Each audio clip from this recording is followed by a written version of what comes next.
This panel is focused on mobile security, obviously, since it's in the mobile sec track. I just want to take a quick second to introduce you to me, but absolutely I'm not going to be the one that's talking here. It's these guys. I've assembled a hell of a crew here for you guys to heckle, to pick on, to ask questions of, to really get them stumped if you can. So I want to make this interactive. Throw the questions out. Let's keep this thing light and enjoyable.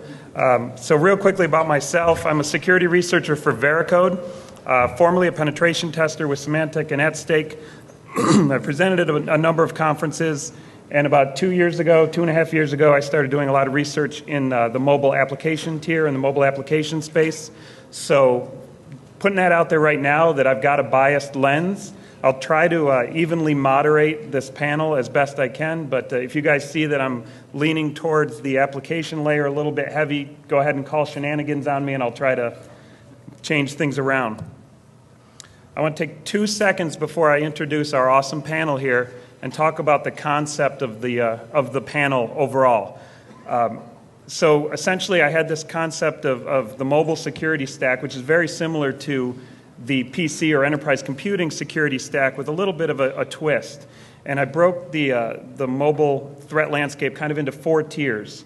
At the top layer, we have the application security, which would be your actual apps that you're running on the phone, the code that calls, the APIs provided by the operating system. And your flaws at this layer are going to be like your coding flaws, your Trojan spyware type applications that make it into the marketplace, those types of attacks. Below that, we have the operating system, which is very equivalent to the operating system in the PC world. It sits as an intermediary between the hardware and the application and passes data back and forth. In the mobile space, we also have the concept of the hardware or firmware on the individual devices that you guys are holding. And we'll get into some more of that layer. And then the infrastructure security, which is a little different in the mobile space, as in it's the cell towers and the underlying components that support the actual phones themselves. So I don't think we need to dive too deeply into some of this stuff. I think you guys get the general gist of what this, how this security layer breaks out. And what I'd like to do first is introduce you to the panelists. So what I did was I got 2 panelists for each of those layers that we just discussed, except for one layer where Ralph is by himself, so he has to defend his layer by himself. The goal is to get these guys talking about the security research that they've done at each of those individual layers and what the results of that security is and how much it actually is effective in the mobile space. So that being said, I'd like to introduce Nick DiPetrillo and Don Bailey, who will be representing the infrastructure layer at the bottom of our graph there. Excuse me, we're suitor number 1 and suitor number 2. There you go. And just the glasses alone, scream, hello, we're Don and Nick. So go ahead and introduce yourselves, guys. Give a little background. Hi. I like to introduce myself by saying I'm not Zane Lackey, but actually Zane's right there. He's a great guy. So actually I work for ISEC Partners. We do mobile application security, we do mobile security, we do web application security. We pretty much run the whole gambit. If you've seen any work that I've been doing lately, thank you for not telling me that it sucks. But I've kind of been doing a lot of research on mobile tracking and looking at different devices sitting on the M2M networks to try to identify whether or not they can be remotely compromised in many different ways. So actually this fits very well with what we're going to be talking about and debating today. And I'm Nick DiPetrillo. I'm a security researcher with Crucial Security Harris Corporation. Last year, talked with Don about on the Carmen San Diego project, doing GSM, geolocation, and a few other things. And that's it. And I'm not as smart as the next guy. So at the next layer, we actually have, and he's so smart, he got a layer to himself. He doesn't get a teammate. Ralph Philippe Weinman. Oh, hit the button. Push to print. Okay, so I'm from the University of Luxembourg. So my usual area of research actually is not mobile security, but cryptanalysis. But I spent most of last year looking at baseband firmwares and reverse engineering them, finding bugs there, and trying to exploit them, in some cases successfully, in some cases not so successfully. I actually have a long-standing interest in that kind of research, but I kind of stopped doing that for 12 years. So that's when I last looked into these things. But yeah, let's not talk about the past. All right, as we move up the stack to the next layer, to the operating system layer, we've got Charlie Miller and Dino Daizovi representing the OS. Represent. So Charlie Miller, I've written exploits for the Android browser, the iOS browser, found remotely exploitable bugs in the SMS stack of the iPhone, so that's about it. I'm Dino Daizovi. As I presented my talk yesterday, I spent a bit of time reverse engineering various components of the iOS security features and security protections, and have been doing kind of the same for Mac OS X, for which iOS is based on, for many years before that. Awesome. And then we get up into the top tier of our previous graphic there, the application layer, and we have Chris Wysopal and Anthony Lineberry. Anthony Lineberry. I work with Lookout Mobile Security, doing security research with them, nefarious application analysis, and I've done research in the past on platform vulnerabilities with Android. Hi, I'm Chris Wysopal. I work with Tyler. I'm CTO of Veracode, and I'm focused on using static analysis to look at coding errors in mobile applications. All right.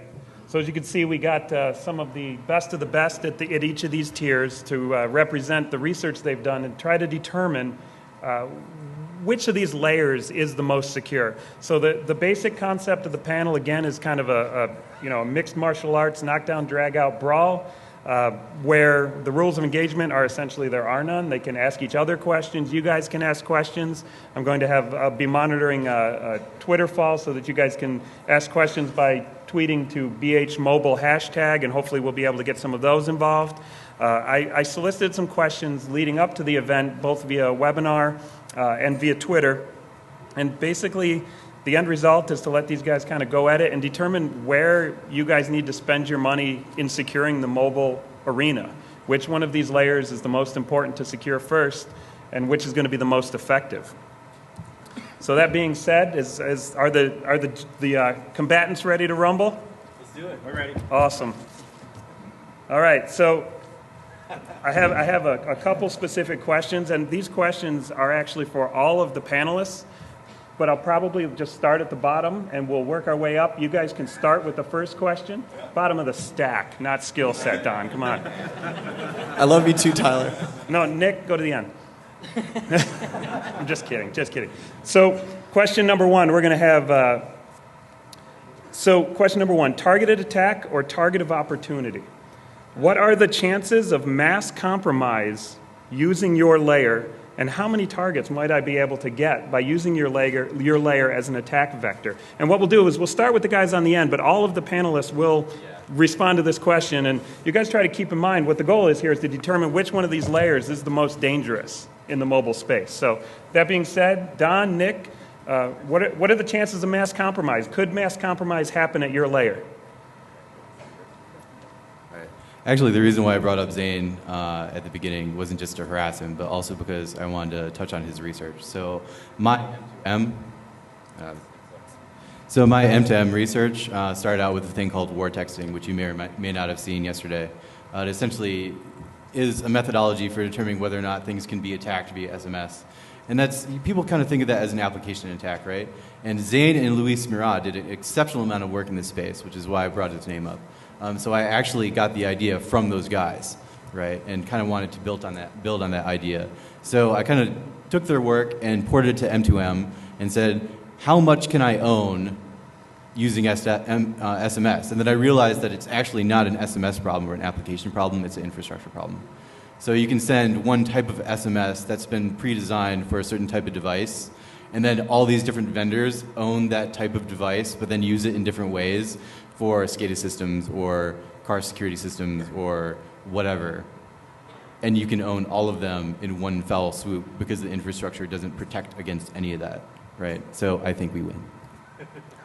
Also, a good point to make is with infrastructure attacks, Obviously, any device that's sitting on infrastructure could be potentially vulnerable to these attacks. Or, just owning the infrastructure, it's almost the equivalent of owning, a source repo or something like that. But also, given the infrastructure of cellular equipment, it doesn't change very often. These standards aren't really changing. So there is a potential very large return on investment, and it's very difficult to fix these problems that are inherent in the infrastructure. You can't just go around upgrading, lots of equipment and lots of towers very quickly. So there's a lot of longevity with some of these attacks that are at the infrastructure layer, and that's kind of a big advantage, especially if it can be kept quiet. Anybody else want to take a shot at that? Anybody else think that their layer, you can get a more faster, larger mass ponage from your layer than the infrastructure guys?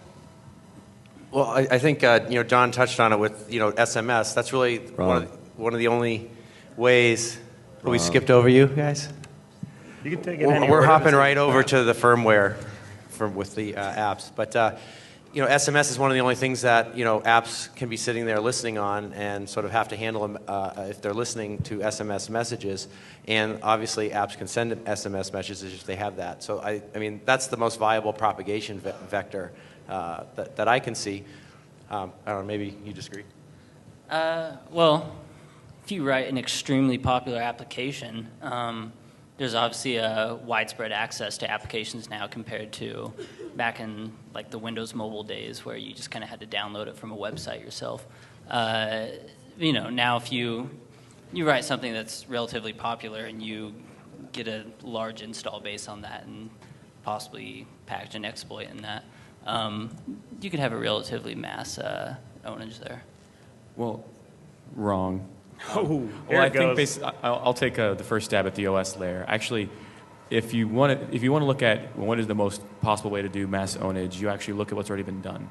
And if you look at the compromises on the compromised applications on the Android marketplace, I believe that falls at the OS layer because it wasn't a vulnerability in the application; it's more a weakness in in the app distribution model.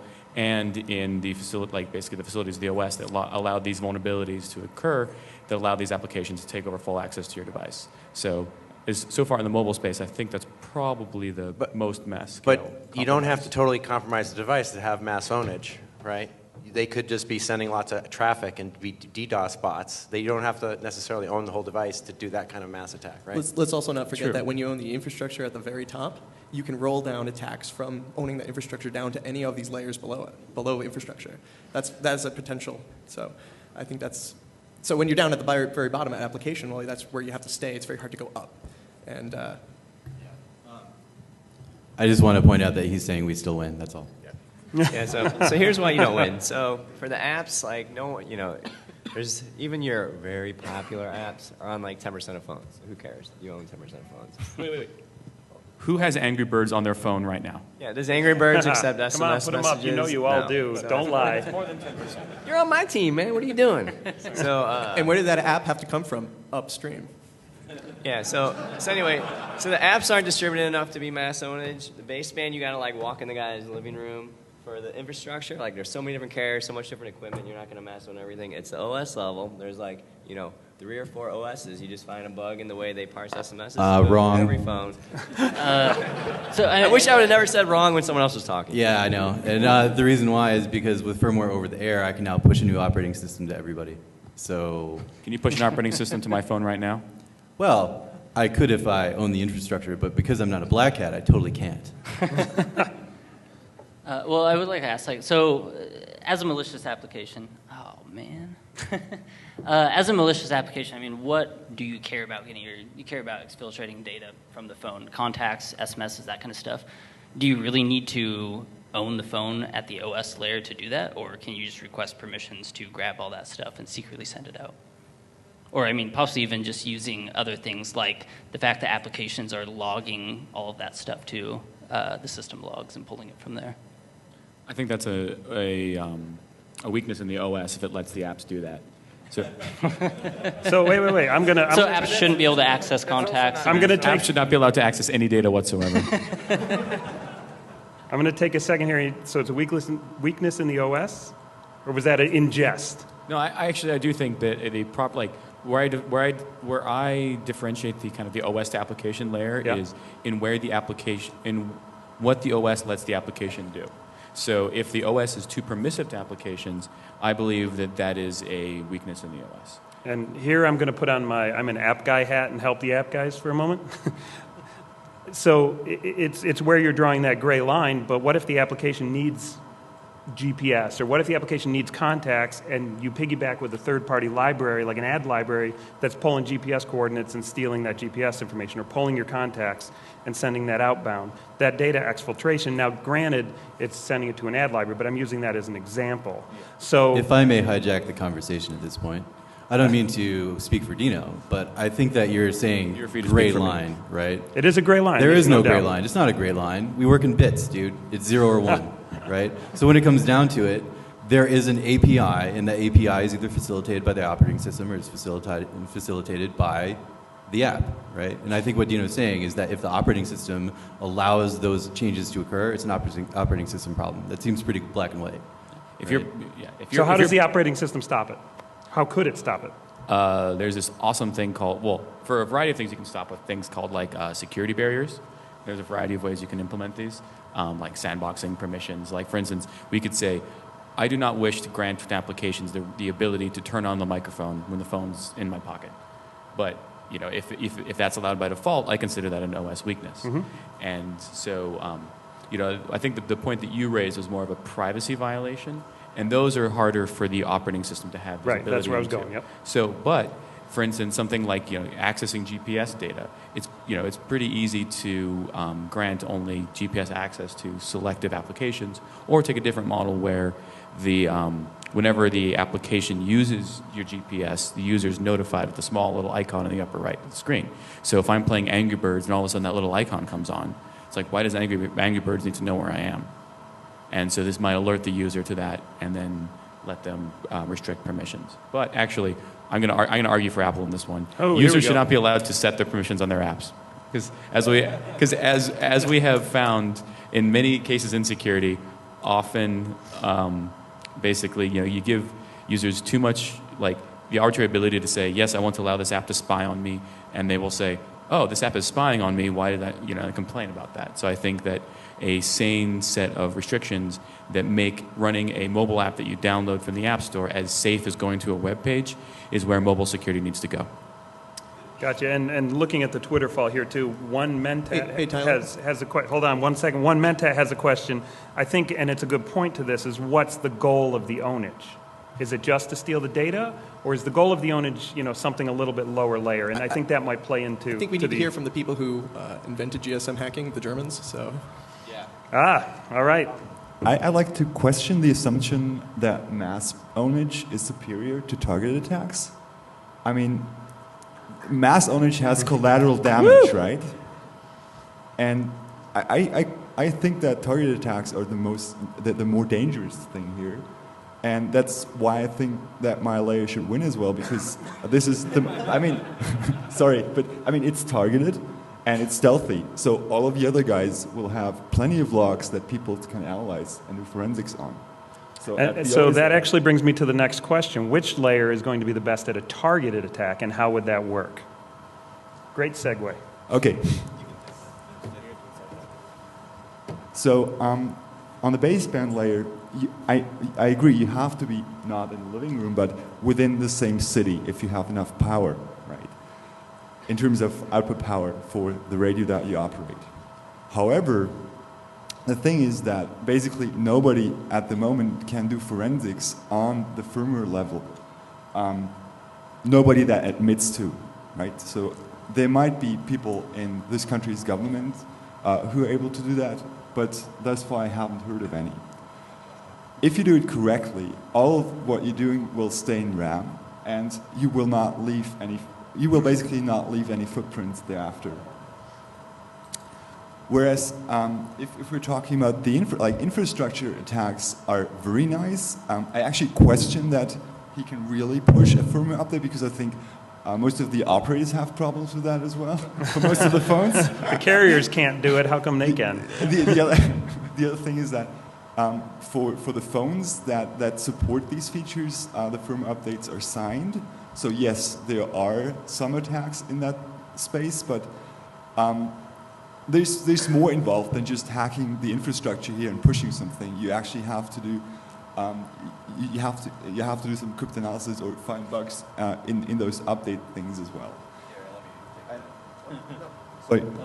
So the messy thing about the infrastructure attacks is that you have to attack those networks from somewhere, and there's if you do that, there's going to be logs in those networks that are difficult to eradicate. So he does make some good points, and I think a lot of what Ralph did say is true. But there are specific cases of mass ownage where that's not true. And one really good example is the car security module that I and Matt Solnick, sitting here in the front row, attacked successfully. So he did some exceptional work with me, and noticed there was a bug in some of the firmware update processes that were going on with this particular thing. And what ended up occurring is that we were able to force firmware updates and essentially force our own firmware to be loaded on the target device. And we could have done that for every single targeted device on the network, right? Very silently. Like nobody, there would have been no logs, there would have been no records of any sort, and it would have just been complete mass ownage. And I think that I proved that, and Matt proved that very successfully when we demoed the video yesterday of us actually stealing a car, right? So that's pretty targeted. Yeah, but it's also mass ownage, right? Because it didn't necessarily have to be targeted. We could have blasted this out to a bunch of different vehicles that we didn't even care about or weren't even in physical vicinity of, right? It would have been completely anonymous, somewhere random. It could have been anywhere in the United States. We just happened to be staying next to one of the vehicles that we targeted, right? But the other interesting thing here is that when you have certain bugs in FOTA, like you can just dominate the network very easily. Is that no logs? Does that mean that all of the SMSs are not stored in some database in this country? I mean, I ran the statistics on my country, and I think actually the whole traffic for a year fits on a sweet little hard drive that I can store in my pocket. So you're assuming that that technique actually used SMS, which it doesn't. So, but the other technique is this, right? Like, so a lot of what Matt and Nick and I have been working with are actually just doing targeted ownage with infrastructure devices, right? So, I mean, Ralph, you make some good point. So, I yield. let me just speak. No, we'll come back.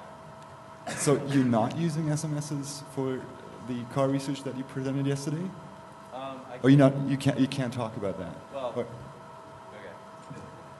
So I can't talk about the specific technology in the case of us actually owning the vehicle, but I can say in this specific case that that one function, that piece of functionality, had nothing to do with SMS. Okay. Okay, so it's going to be some other data thing then, right? Well, yeah. Okay, so I know for a fact that in my country there's quality assurance for all of the operators where all the traffic is stored for 24 hours, right? And this is just the operator doing that. Sure. So. Okay. Now you've presented the question in a way I can answer. Okay. One minute left on this topic at that end of the table, and we're going to be coming down here. Yeah, no worries. So essentially, the way that you attack that and bypass the entire, there may or may not be logging stuff. It's like we don't really care if there's logging or not, right? Because I can sit outside somebody's house with an open BTS system that's professional for 10K, or I can use the THC femtocell, and I can perform the exact same attack with no logs. If there's a vulnerability in FOTA, and I can force the push to somebody's system by just using open BTS, then I win. Game over. And I could have done exactly that with Matt in this scenario. So. But you're not attacking the infrastructure in that place. You're replacing the infrastructure with your own. But hold on. This marriage counseling sucks, and I hate being in the middle of it. It's my fault that you're getting divorced, and I feel really bad about it. All right, I'm going to bring it down this end, guys. I'm going to bring it down this end of the table. Same question, All right, guys. so- I want to hear from the OS guys and the app guys now. Again, how would your layer be effective at a targeted attack, and why is it the best layer if you wanted to target a specific person in a specific company and own them? So it's fun to talk about, oh, I could own the infrastructure or I could have this base station in the same city, but no one's really ever done that. So if you look at the OS level, like we've seen it, right? We see ways to attack anyone. Mike. Into my mic. Yeah. So we've seen actual attacks on the OS level, but we haven't seen any of these like fairy tale attacks that these guys are talking about. So, that's why I think, as a target attack, we have a video. Let me tell you a story. About 2 years ago, I think I was talking over Instant Messenger with this guy to my left here named Charlie, and he's like, "Hey, you want to see this bug that I'm working on?" I'm like, "Sure." And I'm like, "Let me get my development phone ready." He's like, "No, look at your real phone." And I'm like, "What?" And I look down at my real phone, and like the little 3G icon and AT&T icon is all cleared because my the comm center process, I think it was, had crashed because basically I apparently was the unwitting beta tester for his SMS exploit. That's because pretty he targeted. He agreed to let me send it. Yeah, I agreed, but he had my phone number and he launched an attack straight at my phone, and that hit something at the OS level, and that's pretty darn targeted if you ask me. Well, at the app layer, I think we can all agree that if we look at Windows, it's incredibly successful attack is spear phishing, where you're sending people to click on links and you're sending them documents targeted to them. That happens every day. It's happening right now. The same type of attack could happen on a mobile device. Charlie found a vulnerability in Safari. There's been vulnerabilities in components of PDF rendering and things like that. So using the same technique of sending documents that trigger vulnerabilities in apps that are installed in everyone's phone seems like the most viable way of doing It's this. OS level when it's installed on everyone's phone. Oh, there's that gray area again. Well, again, that's a gray area, but it doesn't necessarily need to be running. It's not gray if I pull it out of the box and it's on my phone, right? That's part of the OS. Okay, so maybe they installed GoodReader or something. I mean, there are other document readers you can install and attack it the same way. But why would you do that if you were guaranteed he had Safari or the crappy Android browser? Because maybe the number of vulnerabilities are easier to find in other apps that aren't picked over as well. I'd just like to interject here real quick that one quick note that you have to have certain applications or certain things installed on phones, and there's multiple operating systems, of course, but everybody's got to use the same infrastructure. It's true. Wrong. There's far less number of infrastructures to choose from than there are variety of different applications. I can choose between. I have choice. I can choose between Verizon and AT&T. You may have seen a paper being leaked recently by the Miami PD that includes the revelation that there actually is passive interception with CDMA. All right. That is currently being used today All right. at this conference right now. All right, we're going to move on to the next question. Now, you guys remember which layers you think are winning these, because maybe at the end here we'll have some Twitter comments and who people think won here. So keep that in mind. So the next question is... Are there prizes? No. You get a high five from me, and that's about it. Worth it. Glory. Oh, yeah, it's worth it. Trust me, I'll do it right here in public, recorded. Dude, I've got passes for the Crystal Method party. It's totally tonight. Go ahead, Ralph. Let me just question another assumption. So I agree that we have seen attacks against applications in the wild, but I'm not aware of any widespread attacks or even targeted attacks that people admit to against the OS level at the moment.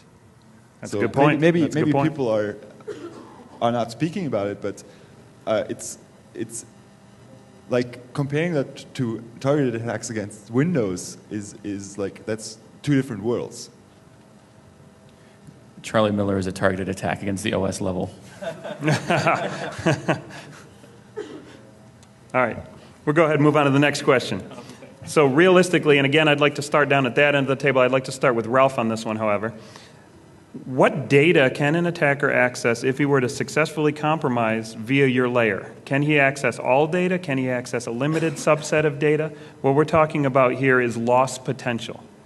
Okay, that depends on what particular chipset we're talking about. So there are chipsets where you actually can jump from the baseband side to the application side. So this is due to the unfortunate design that, well, I think carriers pushed for more than a decade ago, where they wanted to have control over the CPU instead of the pesky user who was running application code. So they tried to get basically control from the baseband side to do things on the application side as well. So if we're talking about these if we're talking about devices that have these kind of CPUs, then the loss potential is basically everything that's on your phone. In other cases, where you have a separation between where the application processor is separate from the baseband processor, there still often are ways to jump between the two. So what I care about is from the baseband to the application, but also in the other direction, because the interfaces between the two are not meant were not meant to resist attacks, right? Because it's another chip that I trust. This is changing now, but that's the way it has been in the past, until last year, I think. And so, for instance, for Comm Center, if I own the baseband, I can still exploit vulnerabilities in Comm Center on iOS. But these days, Comm Center is a sandbox and processed with low privileges, so I have to have another couple of exploits to really get everything off the phone.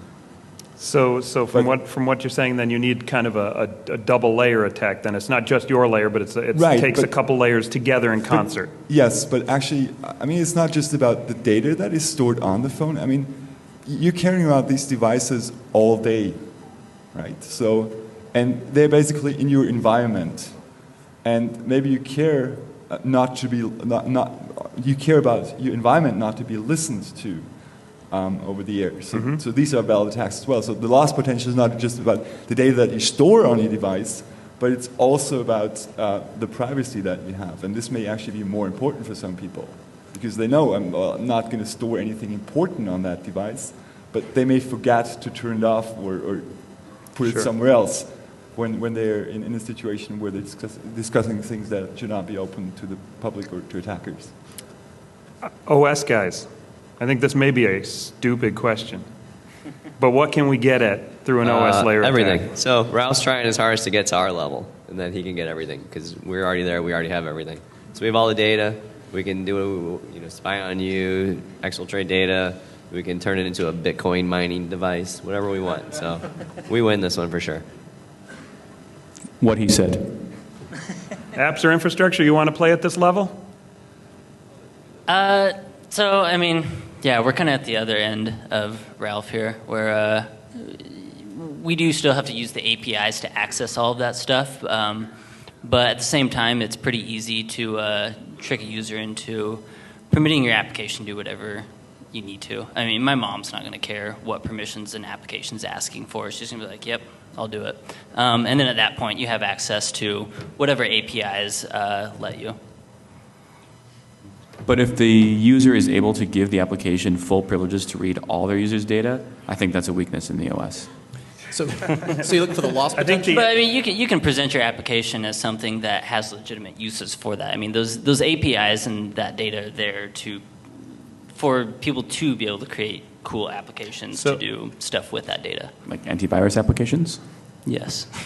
So in other words, I think Dino's strategy for this fight is to usurp the app layer and take all of their pluses into his layer, while ignoring all the minuses. So you're looking for the loss potential? Loss potential down on the end. So, I mean, obviously, with the infrastructure, if you can attack the infrastructure in a particular way, you can cause loss of business, downtime, loss of service, and on a mass scale. And the potential for loss is, all that money, all that billing, and then obviously, if you start to attack phones and go down the layer, it blows up from there. I agree. If you can't get my naked pics off my phone, then it doesn't work. Say again? You can make it to where I can't talk on my phone, but you can't steal my naked pictures. Well, no, I'm not on my talking phone. about potential loss from you to the carriers, and that can be an issue. Okay, so you're definitely... No. So your Hold on, layer hold is on, the hold on, worst, hold on. actually. Hold on. It only has loss I totally potential. can leak stuff off of your phone, because remember, the infrastructure includes functionality to update everything, right? And the functionality to update everything incorrectly. So I can still... Aren't those updates signed? You're assuming that they're signed correctly, dude. We're ignoring the larger question here, which is, why does Charlie Miller have naked pictures of himself on his phone? That's worth That's a lot the of best points. question. That's a great point. No, but really, I mean, if I can update your firmware, if I can leak your memory remotely, all that stuff can be done through the infrastructure. I own you as an individual, and I own the infrastructure. So either way, I think that's pretty much game over. That's game over, so that's it for that question. Nobody has any more thoughts on that question? I think Ralph has won everything so far. I'm just going to say that. All right, we're going to start down at this layer here for the next question then. So if there were to be a group that were to use some of these types of attacks in a criminal capacity, what would be the most effective way to monetize it? Okay, so could they make a lot of money at the infrastructure layer? Could there be more money made at the app layer? This touches some on loss potential, but loss potential in a negative sense to the target is different than profit potential to someone trying to monetize the attack. So which of these layers is going to be the first to be monetized? Let me just be clear that I'm not going to answer this question because this business plan is confidential for this layer. So I think the app layer is going to be the best to monetize because at the app layer I can do things like trigger events that that charge purchases, like send premium SMS messages, dial the phone. I can at the app layer. He was hungry, apparently. Dino's mom just dropped off a pizza. Very cute. We've seen malware in the wild that is doing this type of activity. So it looks like an innocuous game, but it's directly monetizing by sending out requests that cost the phone owner money. Anybody else monetize more than that? Oh, hold on, app's still going. Also, we'd use the targeted attack to grab selected pictures from Katy Perry's phone and sell those to tabloids. And Speaking of Tiger that, would pay a lot for those. Good, Well, I think this is easy. At the OS layer, you have access to any way you can monetize any data from any application you can do. And you can, exfiltrate the data in a way that none of the applications can see. So, win. Hey, so Anthony, if you actually want Katy Perry's phone number, I've got it. He's not kidding. No, I'm not. Also, if you guys want to call Charlie Sheen, he's really fun to harass. We could do that right now. But really, when you're thinking about making money, the infrastructure is really sweet for that too, right? Because like I just said, I can find people. And I can not only find people, but I can monitor every single thing they do, which means insider trading, tracking, getting all kinds of juicy information that's not only good for, whatever TZI or TDI or whatever that, gossip rag is that, buys info. TMZ. TMZ, thank you. But also actually just trying to make money off of stock, right? Or trying to manipulate stock. One really fun thing that you can do with infrastructure is a little thing called LOL phone, which a good guy named ASM came up with, which is a very simple attack, right? You just spoof 2 phone calls to 2 people. So I spoof Nick's phone number to Ralph, and I spoof Ralph's phone number to Nick, drop them in a conference call, and just listen to the call. They're both like, oh, dude, you pocket dialed me. No, you pocket dialed me. But they never hang up. So you just listen to what they say. And if you do this with executives, wow. Lots of cool info. So obviously there's a huge potential for monetizing there. And also with From Over the Air, I can force Bitcoin pushes to everybody's phone, and then, oh wait, there you go, mining for millions of people. It always comes back to Bitcoin, apparently. Yeah. Nick, got a comment, Nick? No, I'm going to give this one to Ralph again. He just keeps winning. I'm not going to answer for this layer. Sorry. So, well, okay. You win anyway. No. So, for this layer, I declare defeat because I agree that they can be monetized, right? So, I mean, yes, I can own people and give them little pieces of software that will cause billing problems for carriers, right? But for the other layers, this is vastly more easy. So. Monetization, I have thought about it, but it's difficult. And the other thoughts on this, yes, I like not to share at this moment. Actually, so yeah, like Ralph said, the infrastructure, especially the application and OS level, it's all about information leakage. If you want to monetize, it's not just about getting malware onto phones or anything like that. Getting PDF documents out of emails that are on somebody's phone, and maybe you can use that to do insider trading, or you can get some blackmail material. Who knows? There's many different ways you can monetize against a specific person. That's easy, but monetizing it against lots of people, mass ponage, I guess that's a little bit more difficult. But the layers where you've got access to a phone or the infrastructure, that's probably where you're going to be able to monetize things easily. And I'd just like to point out that Ralph is actually smart that he's probably afraid of tipping people off into good techniques to monetize things. I'm throwing out my phone because it's within 2 feet of Ralph. All data passes through the OS level. The end. No. We have a no down at the end. Back it up, Nick. Let's hear it.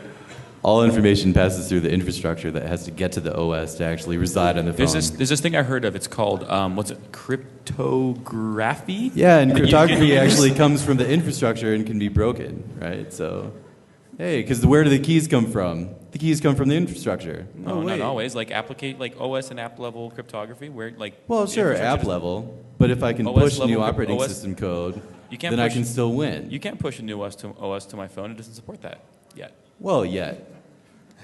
And actually, iOS does. So iOS 4 does not. iOS 4 doesn't? Over-the-air OS updates? It's now enabled. Ooh. I assume these are signed images that you're pushing. Seriously? It's going to get better in a couple of months. All right. No, you didn't. Did you not know that? I didn't find anything where you could push a new OS firmware to iOS. I didn't look for that specific functionality, but Nobody wants to drop the 0 day about this, apparently. Everybody's touching and dancing here. I sold it to Grug. He sold it, made a little money. All right. Well, on to the next question then. So we've talked a lot about offensive capacity. We've talked a lot about targeted attacks. We've talked a lot about opportunity attacks. What are the top things an enterprise-level company can do to secure your layer? And can it be secured at all? Anybody want to take a first crack? Wow. So, I guess I will. So these guys are all offensive. Security, they're like, wait, secure it? Why?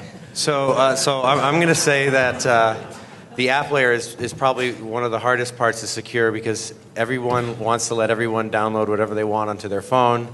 And it's extremely rare that I find an organization that is willing to say, no, you can't do that if your phone has access to corporate data. So this is a big problem for the app layer. that sounded like a concession of defeat from our friends to the right. I guess Can the infrastructure guys secure your layer at all? I'll just throw out the same tips that Don and I talked about at our talk last year. Basically, you can use the type of infrastructure that's been attacked the least, and basically security through obscurity, or you can, force secure operation, like with GSM, for instance, try to use 3G only modes instead of letting it bump down to less secure modes, things like that. And of course, that's just from the RF side on your phone. Then you've got equipment that's out there, and you need to protect that. Unfortunately, that's just up to whoever manufactures them and how old they are, and what version of Sun OS they're running, depending on how old they are. HPUX, whatever. So then upgrade that stuff. But I mean, that's all I'd have to throw out there on this subject. Just to go back to Dino's comment, that wasn't a concession of defeat. That means we win because we're the riskiest. That's right. So in other words, the answer to this is no. The original, where you all guys looked blank and were like, no, you can't secure our layer, that's how you win this one. It was a trick question. By not being able to secure your layer? I'm just kidding. Oh. So seriously, though, what top things can be done at an enterprise level to secure the operating system? Do we have to rely on Apple, or is there some other way that we can, as an enterprise, apply patches or create kind of a system that makes it more secure? Well, I think basically with the mobile landscape right now, you kind of have the choice depending on the platform you deploy, basically, because if you deploy, iOS-based systems, there is not anything that you can really do besides some configuration to kind of apply more security to the OS. And you're basically outsourcing the security of the platform to the platform provider. If you use other platforms, which shall remain nameless, you have to do it all yourself, or find other product companies to actually do that for you. And it's a philosophical difference, and you can choose whether you want to be responsible for it or not. And At the end of the day, do you think it's going to be effective to use either of those models? Personally, I think for most businesses, most enterprises, have the security baked into something like iOS is, best of breed on mobile platforms, and I don't think something like antivirus is necessary. And personally, I kind of like a new era where security services for the OS are kind of built into the OS and not a aftermarket add-on, because I think that can be more effective. But that's just my philosophical leanings. Does anyone have a counterpoint to that at all? I was going to say, along this line, I say that everybody should show what phone they actually use and on what carrier. And We've got a lot of mobile security experts up here. What are they all using? I'll start. BlackBerry. We got one BlackBerry. BlackBerry on Verizon. Got an iPhone on AT&T. Same. Yep. Charlie using an iPhone on AT&T? Yeah. Ralph's got a stack. Roller with some Texas Instruments firmware. That's a Nokia. Well, I'm still working on that, and that's an iPhone. And now you see why Nick is afraid to sit next to him. So these are just some of the phones that I have. I'm trying to collect samples here. So I've actually heard that there have been some strange things going on. So if whoever did that could repeat that, I'm still collecting. Thank you. Just iPhone on AT&T. Apparently I'm the odd man out. So why did you need this information, Nick? What was the point of digging out this information off our panel? Isn't everyone curious what these mobile security experts were actually using and carrying around in their pocket? I think it's a valid question. If someone couldn't guess what mobile device I used, please raise their hand. Maybe for you. So there's been a couple questions. A couple folks have asked here on the Twitter feed. Some interesting topics to throw out there. How does NFC, Bluetooth, 802.11, maybe at the firmware layer or maybe at the app layer, how does that play into the security of the devices? Can you guys talk around some of those topics? Obviously it's adding some additional threat landscape, but does this increase your risk at your layer, decrease the risk at your layer? How does that play into your layer? Again, the topics were NFC, Bluetooth, 802.11 firmware, et cetera. Oh, I can answer for at least 802.11. Because again, that is extension of the infrastructure layer, I guess, to some degree. In some respects, maybe, sure. But it's really, we all know that that's probably the most insecure part of the infrastructure if it's being used.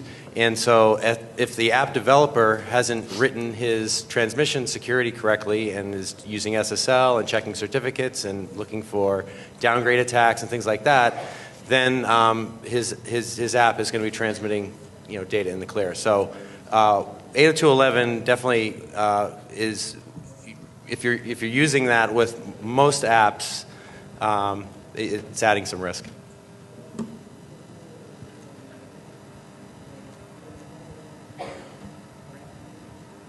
Keep talking. I thought there was more. Sorry, I needed to find out what time we ended this thing.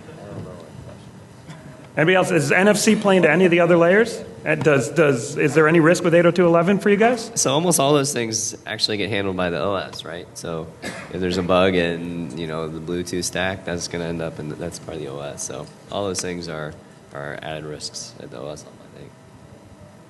Yeah. I think those technologies are interesting in their own right, but from our point of view, we can own the heck out of you anyway, right? Those are just going to be new channels for us to traffic information if it's easier for us to get it. So it doesn't really change anything for us. So it doesn't change anything at the infrastructure layer? Not really. I mean, it's more opportunity, but it. Do we ask each other questions? Well, actually, Yeah. those I'll do that right technologies are a type of infrastructure in themselves, depending on what you're connecting to and what you're using. But I haven't come prepared for 802.11, Bluetooth, and other technology security talks. So. Little bit outside of your research corner at the moment. Okay, so at this point, we've got some good questions on Twitter. We've had no questions from the audience, so please feel free to throw your hands up if you want to just yell one out, and we'll get it repeated. There's one over there. Why don't we take that? Loud, stand up. Can't hear you.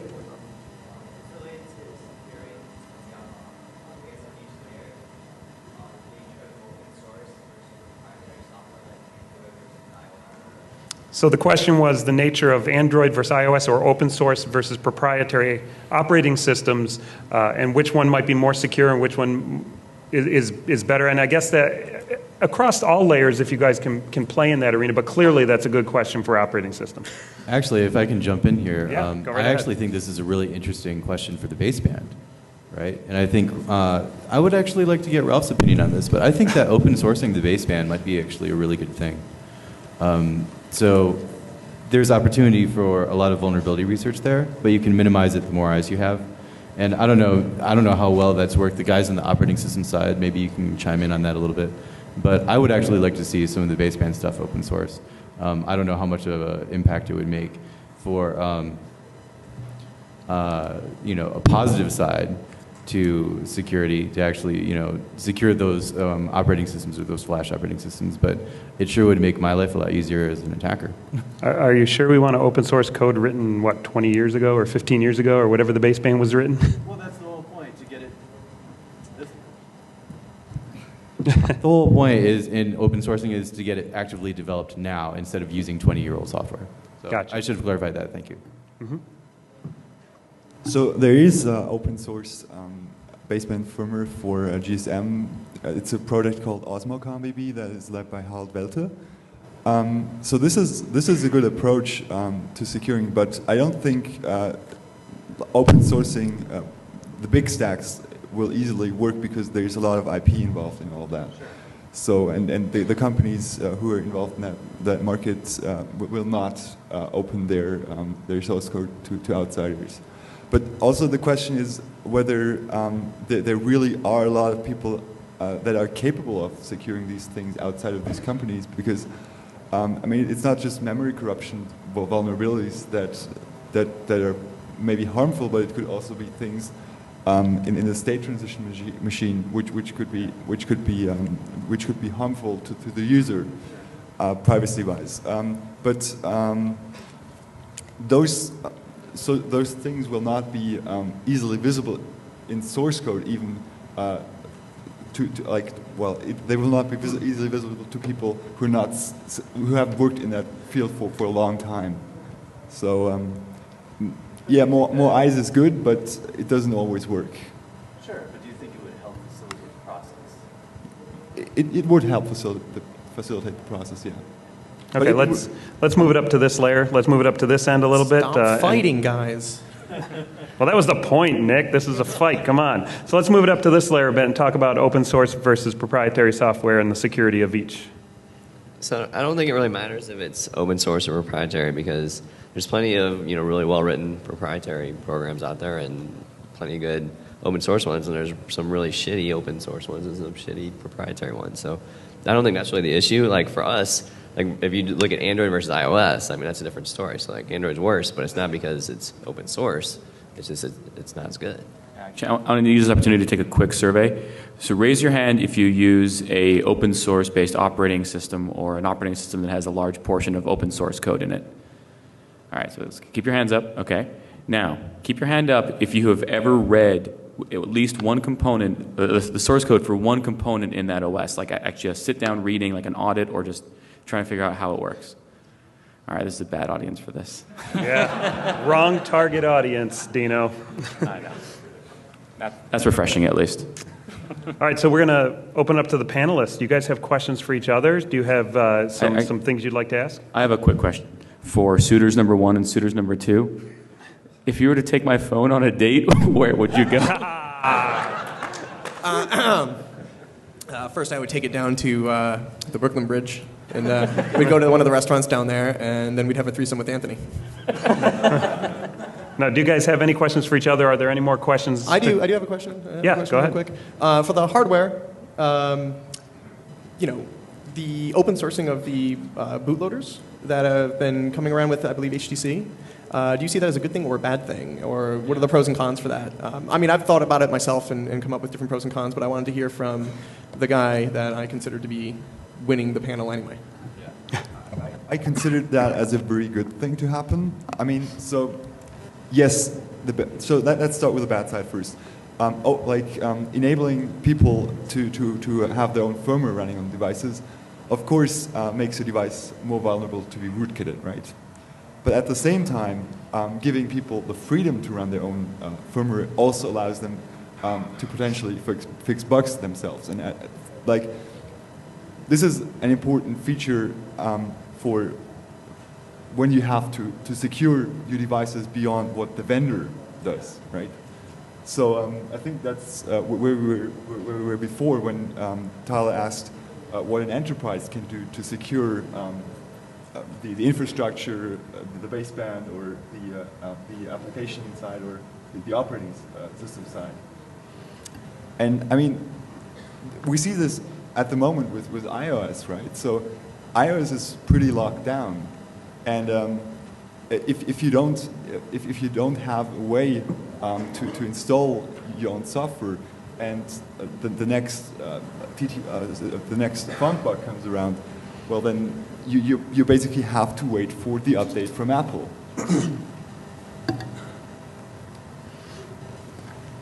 Back here in the blue. Speak loud. Apple fixed the last font bug, by the way. There's no more font bugs.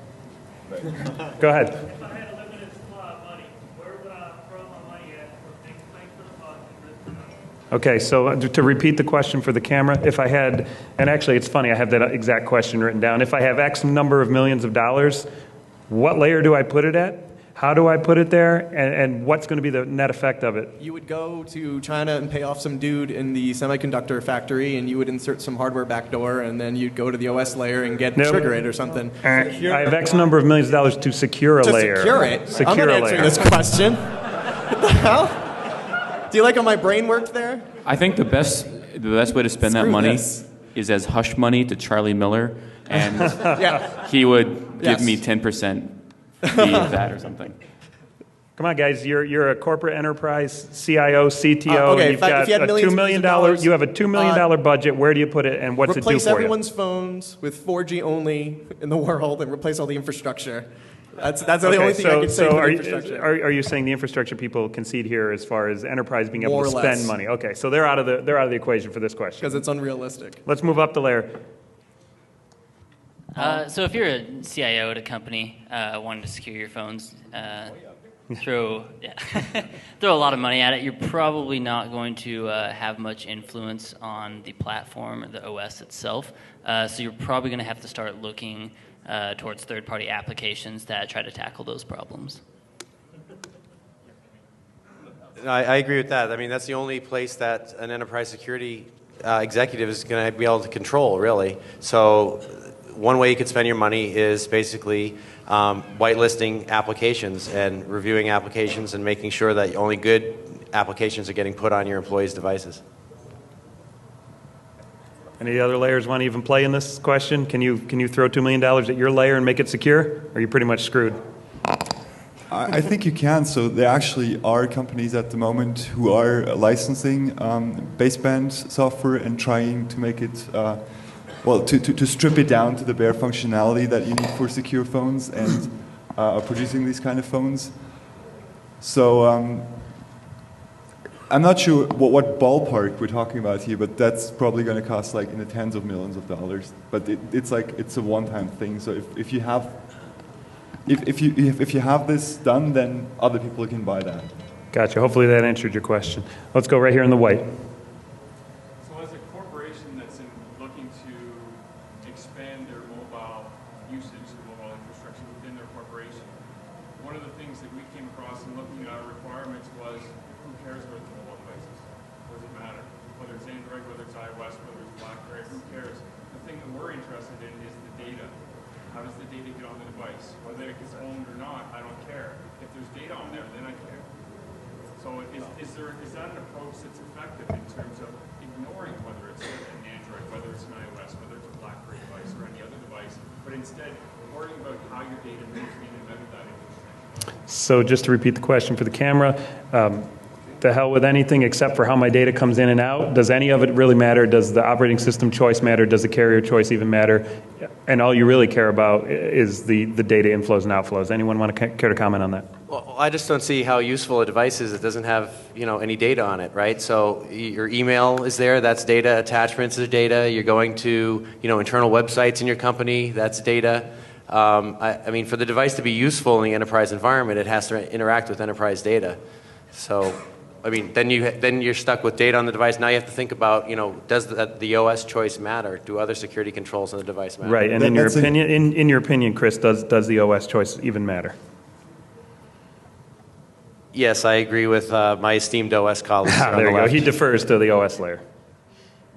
Any other comments on this question? But that's an interesting viewpoint because, like, first and foremost, these kind of devices used to be communication devices, cell phones, right? Mm-hmm. So it's kind of interesting that we're talking about them today as computers. So because they really are. They've transcended yes, completely. Yeah, they always have been, but it's a shift in viewpoint. Very much, and it's a good point to point out.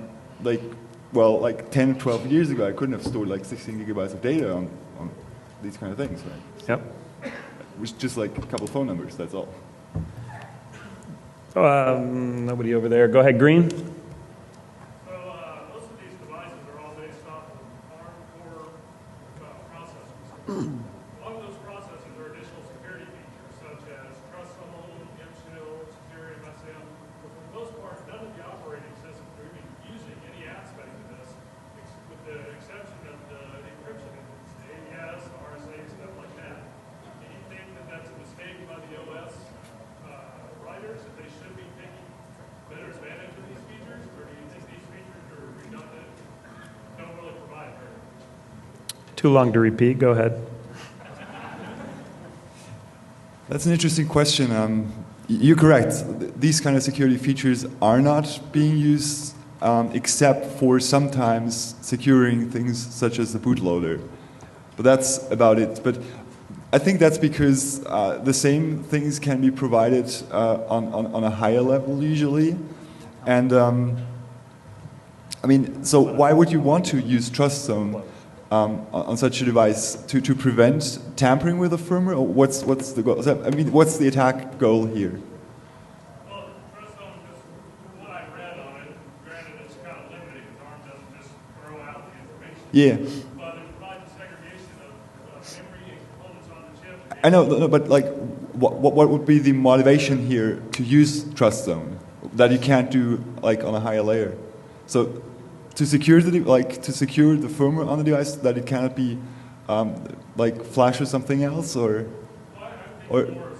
segregating. Okay, that's what people are doing with virtualization these days. So I'm not sure what actually the target for Trust Zone is. I haven't actually, so I think I'm aware of one research project that has demonstrated that it's useful for something, but I actually haven't, like, also on other ARM devices, I haven't actually seen this used in the wild.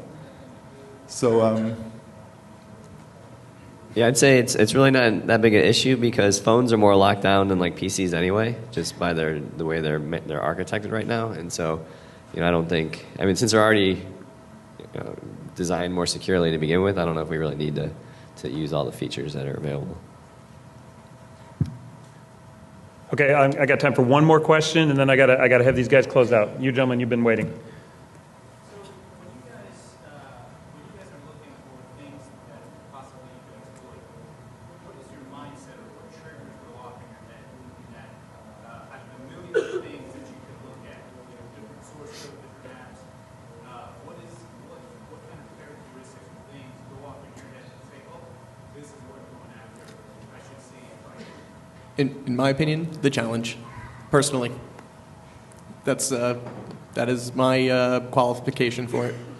Just personal challenge. Personal challenge, personal interest. Anybody else want to comment on your triggers for research? What triggers you to go, hey, this looks like it might be an interesting target of exploit? Actually, just caring for other people, for one thing. I mean, at ISEC Partners, no, I'm being actually serious here, because really what it comes down to is like you see infrastructure problems and you see vulnerabilities in machines and systems, and you're like, wait a second, actually people are depending on those devices for their physical security. Go ahead. Don't laugh. Don is actually the I most think caring and genuine our person OS I know. level cares more than your level, actually. I think you were talking about what might trigger you within the code for as far as like where I might see an exploit, correct? Right, not necessarily your motivation for exploiting, more like what things. So I completely misunderstood your question. I apologize, sir. I think Charlie needs to answer this one, please. What do you see and go, oh my God, that's obvious? So what I look for are things that are going to be like widespread problems that are really going to like freak people out, but are easy to find bugs in.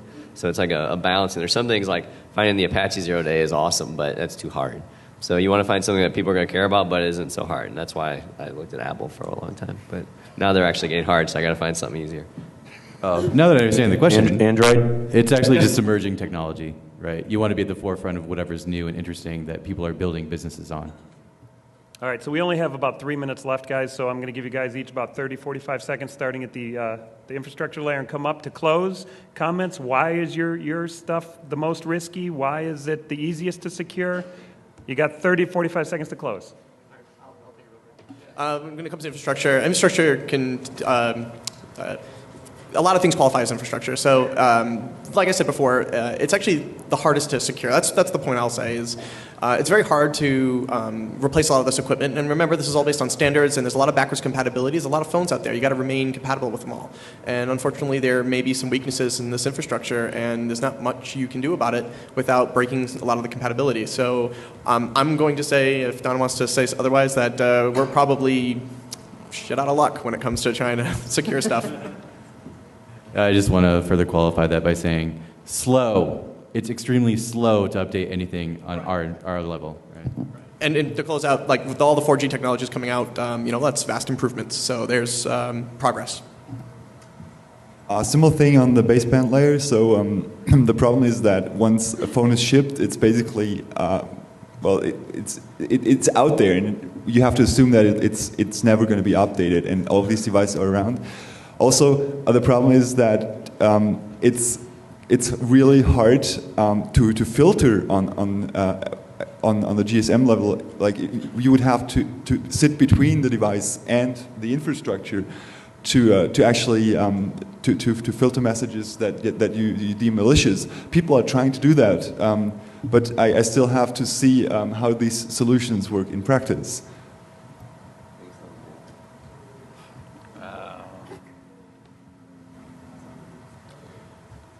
Come back to me. So, I'll concede to the OS guys that, the apps have less permissions to do either bad things or, if a vulnerability is exploited, there's less you can do at the app layer.